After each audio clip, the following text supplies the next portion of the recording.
Eden মহিলা college হলো একটা ব্র্যান্ড। কয়টা মেয়ে এখানে এসে দাঁড়ানো সাহস পাবে? এখানে আমার মেয়েদের আবাসিক হল, সেখানে ছেলেরা প্রবেশ করবে কেন? 7 কলেজের জন্য অক্সফোর্ড ইউনিভার্সিটি মডেল ফলো করা হোক।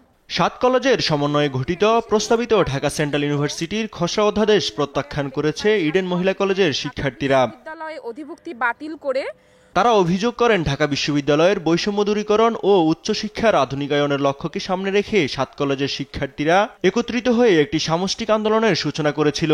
কিন্তু এই আন্দোলনের নিয়ন্ত্রণ এক পর্যায়ে গুটি কয়েক ব্যক্তির হাতে চলে যায়। এই আন্দোলনের নিয়ন্ত্রণ এক পর্যায়ে গুটি কয়েক ব্যক্তির হাতে চলে যায়। তারা তাদের অতি উগ্রতা, অশোভন আচরণ এবং কুরুচিপূর্ণ মন্তব্য ও কর্মকাণ্ডের মাধ্যমে প্রতিটি ক্যাম্পাসে অরাজকতার আগুন জ্বালিয়ে চলেছে। ইডেনের শিক্ষার্থীরা বলেন 7 কলেজকে কোনো পরীক্ষামূলক বিশ্ববিদ্যালয় মডেলে চাপিয়ে দেওয়া যাবে না। 7 কলেজকে যুক্তরাজ্যের অক্সফোর্ড বিশ্ববিদ্যালয়ের মডেলে চালুর দাবি জানান তারা। আমরা একটা স্বতন্ত্র কাঠামো চাচ্ছি। আমাদের ইডেন কলেজের যে স্বতন্ত্রতা সেটা যেন বজায় থাকে। 7 কলেজকে নিয়ে একটা স্বতন্ত্র কাঠামো গঠন করতে চাই।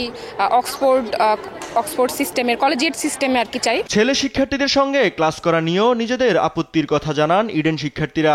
এত কুরুচিপূর্ণ কথা বলার পরেও আমি সেই ধরনের ছেলের সাথে কেন একসাথে বসে ক্লাস করব, বা আমি কতটা সেফ ফিল করব তাদের সাথে ক্লাস করতে? মেয়েদেরকে এমন ভাবে বুলিং করা হচ্ছে যে আজকে আমাদের পিছনে অনেকেই দাঁড়িয়ে আছে যারা মুখ খুলতে বা মুখ দেখাতেও ভয় পাচ্ছে। এখানে মহিলা বিশ্ববিদ্যালয় হিসেবে যদি ইডেনকে সেন্ট্রাল ইউনিভার্সিটি মহিলা সেক্টর বা মহিলা ইউনিট হিসেবে যদি ইডেনকে আলাদাভাবে রাখা হয়, আমরা এটাই মূলত চাইতেছি। নারী পুরুষ একসাথে থেকে যে আসলে সমান অধিকার আদায় করতে হবে এরকম না।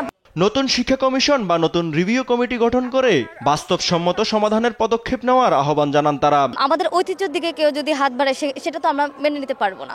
আর আমরা কেন চাই না, এটার মূল কারণ হলো আমাদের 14টা ডিপার্টমেন্ট বিলুপ্ত হয়ে। টেকসই ও গণতান্ত্রিক অধ্যাদেশ প্রণয়নের জন্য একটি নতুন শিক্ষা কমিশন বা নতুন রিভিউ কমিটি গঠন করতে হবে। দাবি মানা না হলে রাজপথে কঠোর আন্দোলনের হুঁশিয়ারি দেন ইডেন শিক্ষার্থীরা। কোনো কেন্দ্রীয় বিশ্ববিদ্যালয় আমরা চাই না। ইউসুফ ভুঁইয়া, দেশ টিভি, ঢাকা। দেখতে পাই 7 কলেজের ঢাকা বিশ্ব